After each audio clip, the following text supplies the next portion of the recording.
Abram lá a Bíblia de vocês no livro de Mateus, capítulo 15, do verso 17 até o verso 19.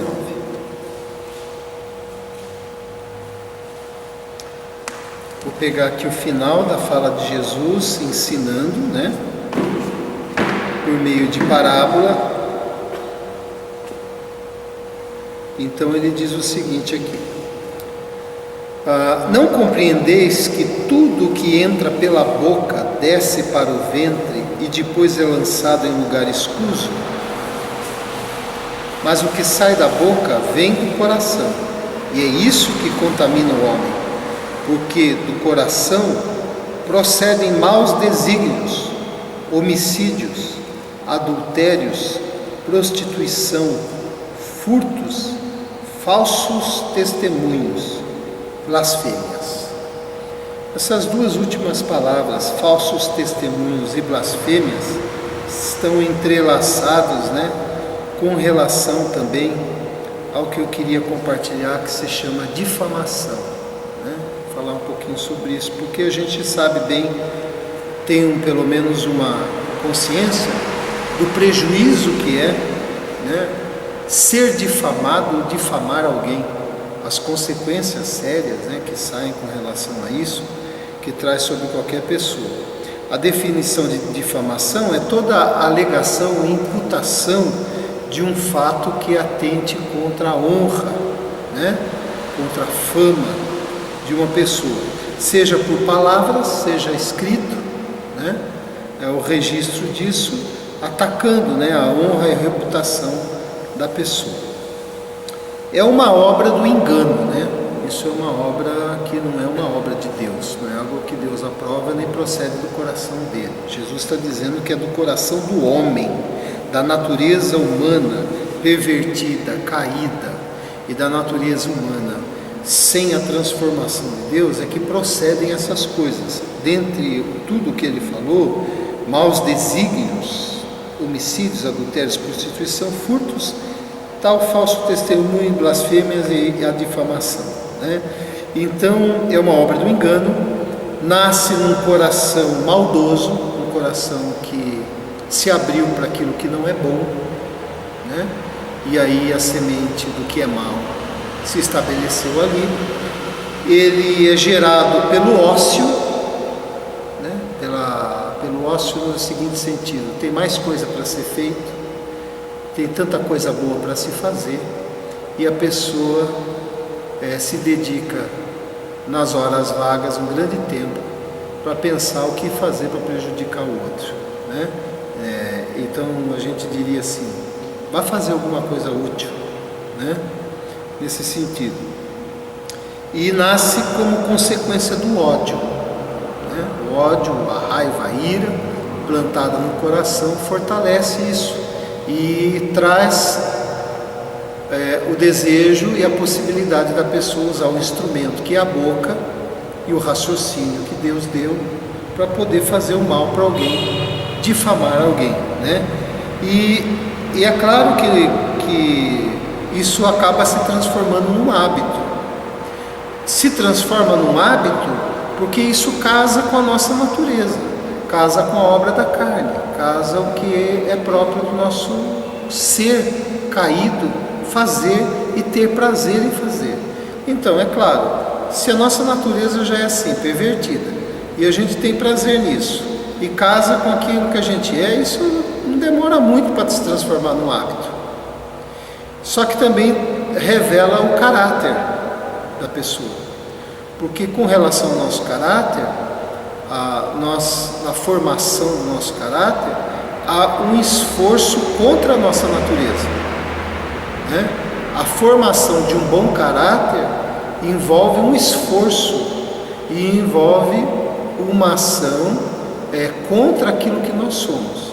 Se você se deixar fazer de forma desenfreada tudo aquilo que a sua natureza quer, você vai perceber que tudo que a sua natureza quer é contra a vontade de Deus, muito naturalmente. o que é da vontade de Deus exige esforço, né? Porque a nossa natureza caminha na direção contrária. E a pessoa que se presta a isso, ela é uma pessoa insensata, falta o bom senso, a reflexão, e não é uma pessoa de confiança, né? Porque o difamador vai contar aquilo que ele sabe, aquilo que ele viu, aquilo que ele soube, né? E vai fazer isso. E Jesus sofreu com isso. Tem um texto de Mateus que diz assim: olha, os principais sacerdotes e todo o sinédrio procuravam algum testemunho falso contra Jesus, a fim de o condenarem à morte, e não acharam, apesar de se terem apresentado muitas testemunhas falsas. Você veja que se apresentaram muitas pessoas com o desejo de fazer aquilo, mas não conseguiram de fato encontrar algo, né, para poder prejudicar Jesus até certo momento, porque depois isso também aconteceu, claro. E com relação à difamação, como é que Deus vê essa questão? Provérbios, que fala muito com relação ao uso da língua, né, ele vai dizer que isso Deus abomina, né? Uma outra maneira de entender isso, ou seja, é repugnante para Deus uma coisa dessa, né? É uma coisa que a gente diria assim na linguagem humana: Deus se sente enojado disso daí, né?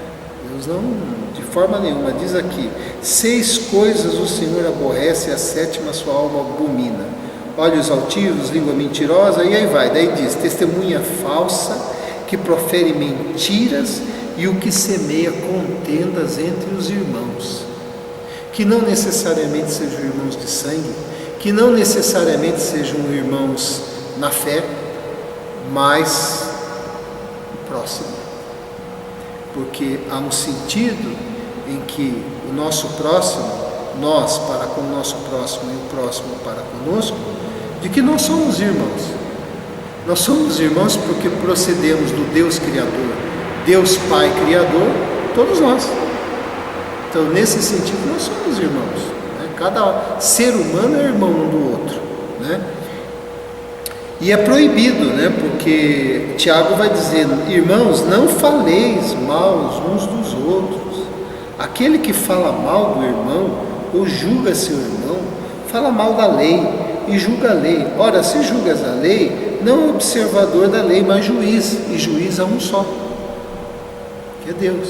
Então sentamos numa cadeira, sentamos numa tribuna que não nos pertence, é do Senhor.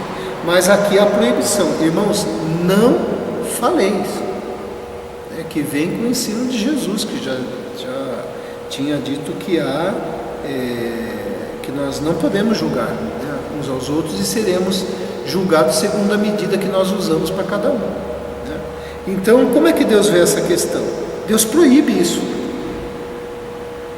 É abominável, é repugnante, é enojador para Deus, e Ele proíbe. Ele diz: não façam isso. Então você tem uma ordem expressa e explícita de Deus para que não seja feito. Outra coisa, nós temos alguns exemplos na Bíblia, né, de difamação. Por exemplo, você tem lá no livro de Esther, Amã, que era um oficial do rei, que não gostava do povo judeu e odiava Mordecai, né, que era aparentado tio da rainha Esther, e ele vivia ali junto ao rei, tentando prejudicar o povo e Mordecai de todas as formas. Em uma das falas, ele diz ao rei Assuero o seguinte: existe espalhado, disperso entre os povos, em todas as províncias do teu reino, um povo cujas leis são diferentes das leis de todos os povos e que não cumpre as do rei, pelo que não convém ao rei tolerá-lo. Ele está incitando, ele está difamando, ele está falando mal e incitando o rei, que o rei acabe com esse povo, né? Depois você ler o livro de Esther, você vai ver isso. Davi tinha muitos inimigos, né? E ele diz assim para Saul: pois tenho ouvido a murmuração de muitos, terror por todos os lados, conspirando contra mim, tramam contra a minha vida, contra tramam tirar minha vida, né? Estevão, por exemplo, quando começou a pregar e falar a questão do templo e também dizer a questão do pecado do povo, da distância dos religiosos, do apego à religiosidade e que demonstrava um desapego a Deus, eles então fizeram o seguinte: subornaram homens que dissessem: temos ouvido este homem proferir blasfêmias contra Moisés e contra Deus, difamando, né? Você tem Paulo, né? Muitos exemplos de Paulo. Então, na Bíblia tem muitos exemplos da difamação, né? Isso mostra que os servos de Deus, pessoas, discípulos de Jesus, estamos sujeitos a que alguém nos difame, né? Que alguém se preste a esse serviço. E isso devido a quê? A maldade que se instalou no coração. Pode ser devido à inconformação de uma situação, né? Ou de algo que possa estar acontecendo de bom na vida da outra pessoa. Está movido pela inveja, né? Alguém difamar o outro porque está com inveja, porque, né? O famoso olho gordo, né? Pela não compreensão das diferenças. Então o outro é diferente de mim, pensa diferente de mim, ele tem uma visão das coisas diferente de mim, eu não gosto do jeito que ele enxerga as coisas, e porque eu não entendo a diferença, eu começo a difamar a pessoa, eu começo a falar mal dela. Por causas de malquerências mesmo, a gente não quer bem, não gosta, é implicante com aquela pessoa, não vai com a cara dela e se presta a isso, né? Ou então pelos desafetos, aconteceu alguma coisinha e aí a minha afeição pela pessoa mudou, e aí o desafeto se instalou e eu, por causa disso, me presto a esse serviço. Quer dizer, as razões são tantas, né? A gente só está falando aqui para ir clareando no coração. A Bíblia fala também que a difamação, ela causa muitos prejuízos. E ela cita alguns casos, por exemplo, separa amigos, né? Você saber que alguém te difamou e seu amigo, isso interfere no relacionamento, ou não? Interfere, né? Então há um prejuízo nos relacionamentos. Provérbios diz assim: o homem perverso, olha só a denominação a essa pessoa: o homem perverso espalha contendas, e o difamador separa os maiores amigos. Uma difamação torna possível o afastamento de relacionamento, né? Fere mortalmente. O que é isso? Aquilo que foi dito e que foi sabido por aquele que foi difamado entra às vezes dentro da pessoa, produzindo um mal emocional tremendo. Você não esperava, você nem imaginava que tal pessoa pudesse falar isso de você. E às vezes, dependendo normalmente das pessoas que mais a gente gosta, mais a gente tem intimidade, mais a gente tem proximidade, mais ainda a gente fica ofendido, né? Mais aquilo fere. E Provérbios diz assim: as palavras do maldizente são doces bocados que descem para o mais interior do ventre. Aquilo entra, né? E vai corroendo, machucando, e depois a gente precisa passar por aquele processo de cura, de perdão, né? De se limpar, mas que fere, né? Fere. Provoca brigas. Sem lenha o fogo se apaga, e não havendo maldizente, cessa a contenda. Não é isso? Então provoca brigas, provoca desentendimentos, provoca confusão, provoca contenda, provoca, muitas vezes, dependendo da situação e do ânimo da pessoa, do valor da pessoa ou do estado emocional que ela se encontra no momento, o tirar de satisfação. O que foi que você falou de mim? E aí gera todo um, né? Dependendo do momento emocional que a gente se encontra, porque às vezes a gente está num momento emocional bom, a gente deixa para lá, mas se vem naquele dia que a gente não está com um emocional bom, aí o negócio pega, né? E olha só que sério, homicídio, né? Homens caluniadores se acham no meio de ti, diz Ezequiel, para derramarem sangue. Sério, né? A difamação, difamar alguém, pode levar a pessoa a um estado de querer tomar satisfação ou fazer justiça pela própria mão, né? Ou aquilo que foi dito a respeito da pessoa não ser verdade e ela ser difamada dessa forma, fazer com que aquele que ouviu uma mentira vá tirar satisfação daquele que é inocente e às vezes levando aquele que foi ofendido a prejudicar o que é inocente, sendo que não é verdade. Não é assim? Muito sério isso, né? Então, qual que é o ensino do Evangelho para a gente? Bom, então os irmãos já veem que o compartilhar de hoje é trazer uma reflexão de como a gente está usando a nossa língua, né?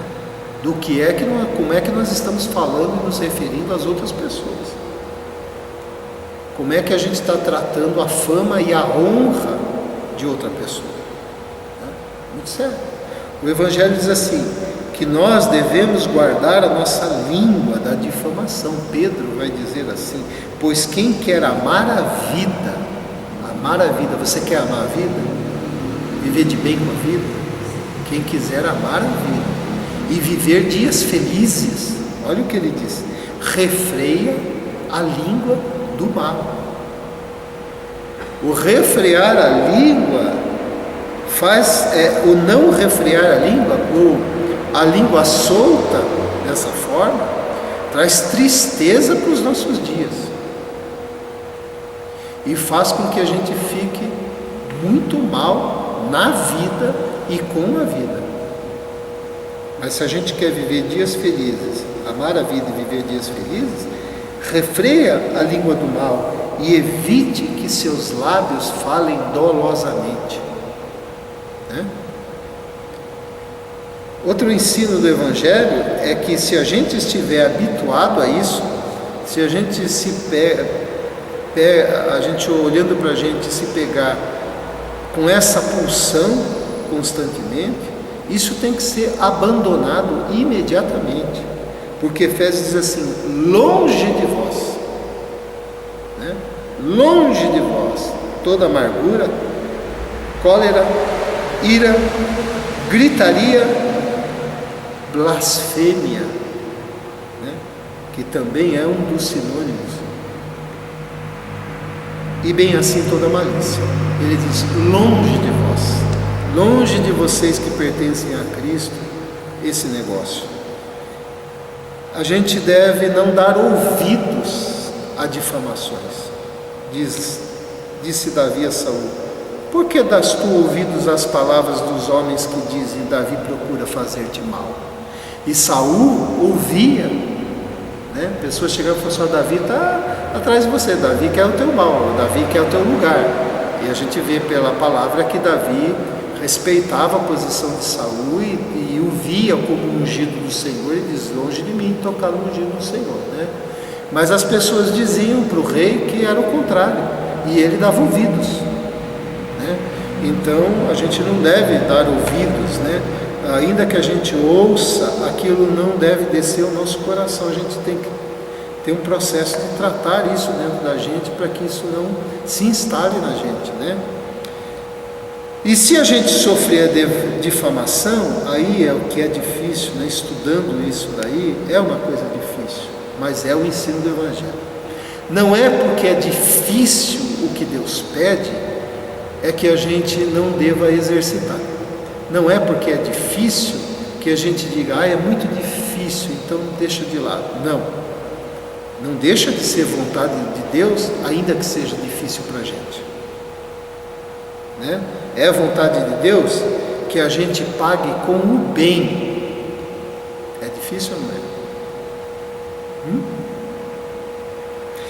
Paulo diz assim, quando caluniados, procuramos conciliação.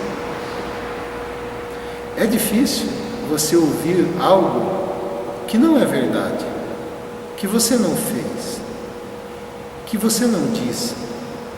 É difícil. E aí o Evangelho diz assim: procure a conciliação. Primeiramente, conciliar as coisas dentro da gente, porque senão a gente não vai conciliar nada do lado de fora. Conciliar isso com aquilo que o Evangelho ensina, aquilo que é de acordo com o Espírito, com o que Cristo nos ensina. Primeiro, fazer essa conciliação dentro da gente. Conciliar aquele desejo de justiça própria, de vingança, que surge no nosso coração por causa da nossa natureza, fazer a conciliação da vontade de Deus a fim de que o bem se estabeleça em relação a isso e o mal não aconteça. E quando diz assim, procuramos conciliação, ele não diz, porque somos caluniados, temos o direito de nos vingarmos. Então o que Paulo está ensinando é o mesmo ensino que Jesus dá no Sermão do Monte, quando ele diz assim: não resistais ao perverso, ou seja, não ofereça a mesma energia que te deram. Se caluniaram, aí a gente pode falar: bom, eu também sei coisas sobre essa pessoa. Ela falou isso de mim, tudo bem. Você sabia que ela fez isso? A gente ofereceu a mesma energia. Reclamamos do difamador e estamos sendo difamadores. O que o Evangelho nos ensina é que a nossa energia tem que ser a energia do Evangelho. E isso é a energia contrária da que você recebeu. Se o perverso levantou-se com perversidade para você, com afronta para você, com a estimulação de que você esteja perdendo o seu equilíbrio, você não vai oferecer isso a ele. É o que o Evangelho diz. Você não vai abraçar, a mesma energia. Você vai fazer o contrário. Porque a gente vence o mal com o mal? Não, a gente vence o mal com... Esse é o método de Deus. Porque vencer o mal com o bem, por mais difícil que seja, faz com que o bem seja plantado e faz com que a gente seja curado. Você não vai ser curado plantando mal, oferecendo a mesma energia, e você não vai melhorar a situação plantando mal também. Por isso que o mal a gente só pode vencer com o bem, porque aí você estabelece o bem e a cura acontece em você. Mas quando você recebeu o mal e oferece o mal também, o que vai predominar é o mal, dentro de você e fora de você. É isso? Então aí há um entregar-se ao mal. E aí você não tenha dúvida que nessa história, se tem um difamando, agora passa a ter dois. Então o Evangelho ensina o contrário disso daí, Bom, concluindo, a gente viu aqui que traz grandes prejuízos para todo mundo. Tanto quem é difamado tem que saber trabalhar isso dentro do coração, quanto aquele que difama pensa que está realizando grande coisa, pensa que está sendo justiçado, mas não percebe o mal, que isso vem para a alma, para o espírito. A porta que se abre para o mal que eu digo é o maligno. Porque se tem uma coisa, tem muitas coisas no nosso coração que abrem a porta para que o inimigo atue. Mas se tem uma coisa muito clara na Bíblia, extremamente clara na Bíblia, que abre uma porta escancarada para o inimigo entrar, ele e quem ele quiser levar junto, se chama ira, ódio, Irai-vos e não pequeis. Que não se ponha o sol sobre a vossa ira. E daí ele diz o que na sequência? E nem deis lugar ao diabo. Porque a ira é a porta maior por onde ele entra e transforma a pessoa irada num instrumento dele. Quem é que mata? Não é aquele que se irou, que se entregou à ira? Quem é aquele que persegue? É aquele que ele transforma-se num instrumento do maligno. Por quê? Porque o mal se estabeleceu ali, porque a ira é a grande porta. E veja como a gente lida com a ira quase todos os dias. É ou não é?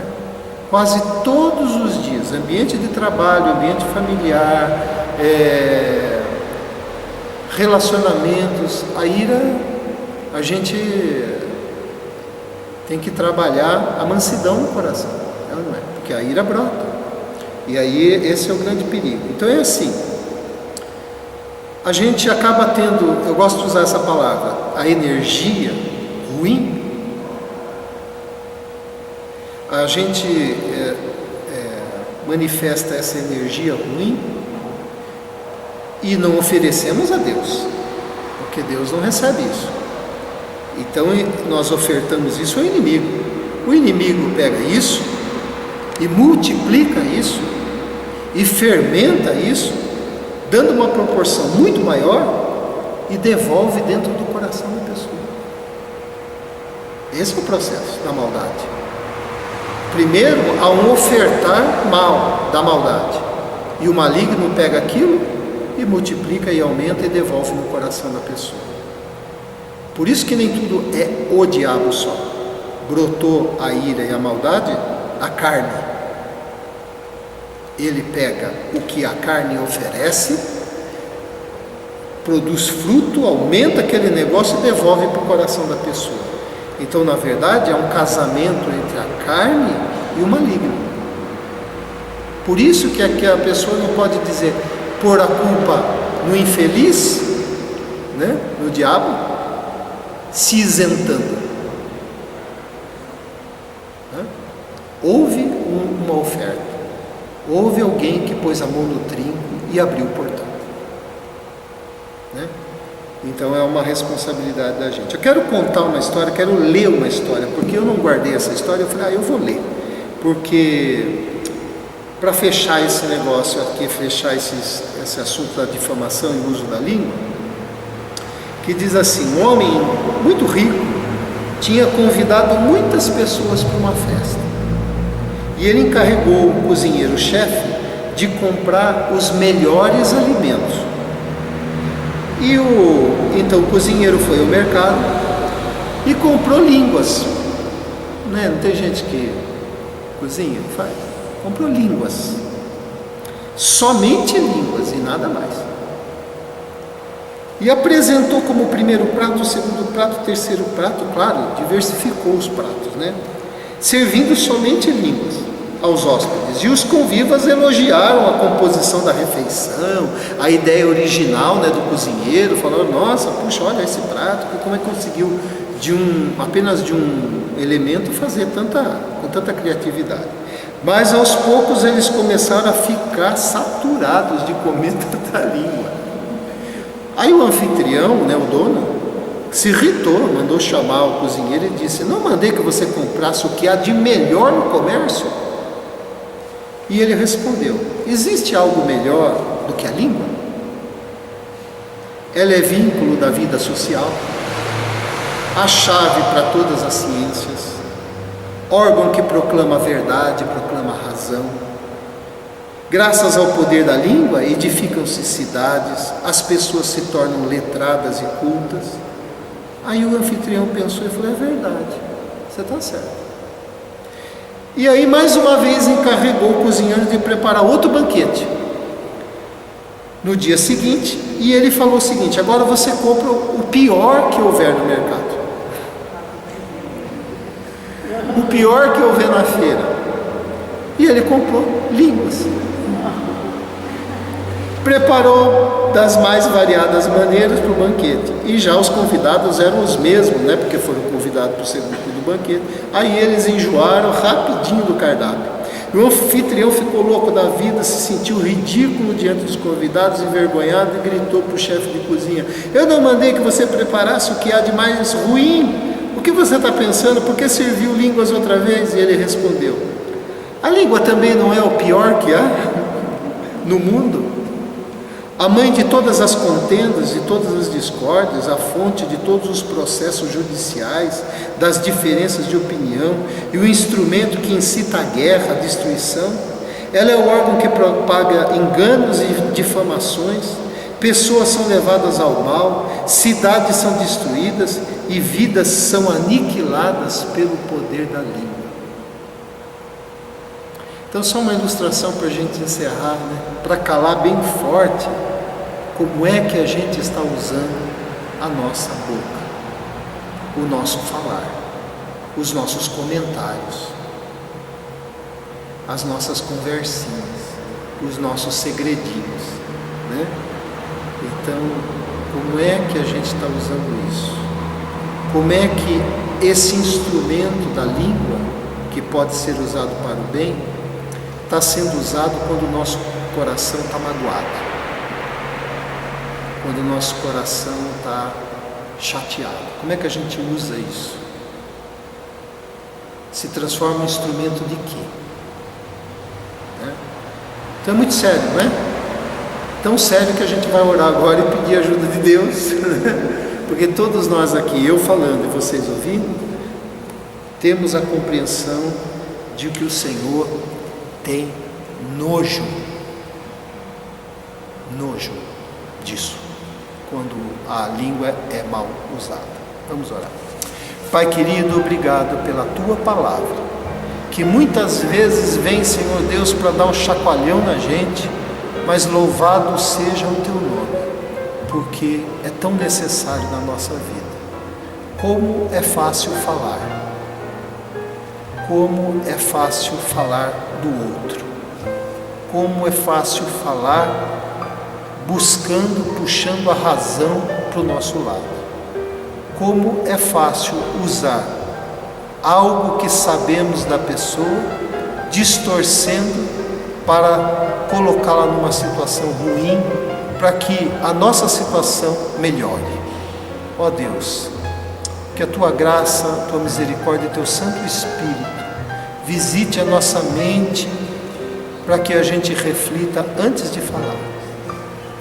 Porque a Tua palavra diz que é possível a gente se irar. Irar em si mesmo não é pecado. Pecado é usar isso como um instrumento. Irai-vos e não pequeis. Que a gente possa, Senhor Deus, diante do Senhor, tudo aquilo que em nosso coração estiver magoado, podermos colocar diante do Teu altar e não fazer uso da língua para que isso se transforme de uma maneira ilusória para a gente como instrumento de justiça. Eu te peço isso em nome de Jesus, porque nenhum de nós estamos livres. Por isso o Senhor coloca tanta exortação a respeito da língua, das difamações, das maledicências, do mau uso da língua, da palavra que o Senhor colocou na nossa boca. Em nome de Jesus, eu te peço isso, para que o Senhor nos visite impedindo, para que a nossa boca seja um instrumento de louvor ao Senhor e um instrumento do bem. Em nome de Jesus. Amém.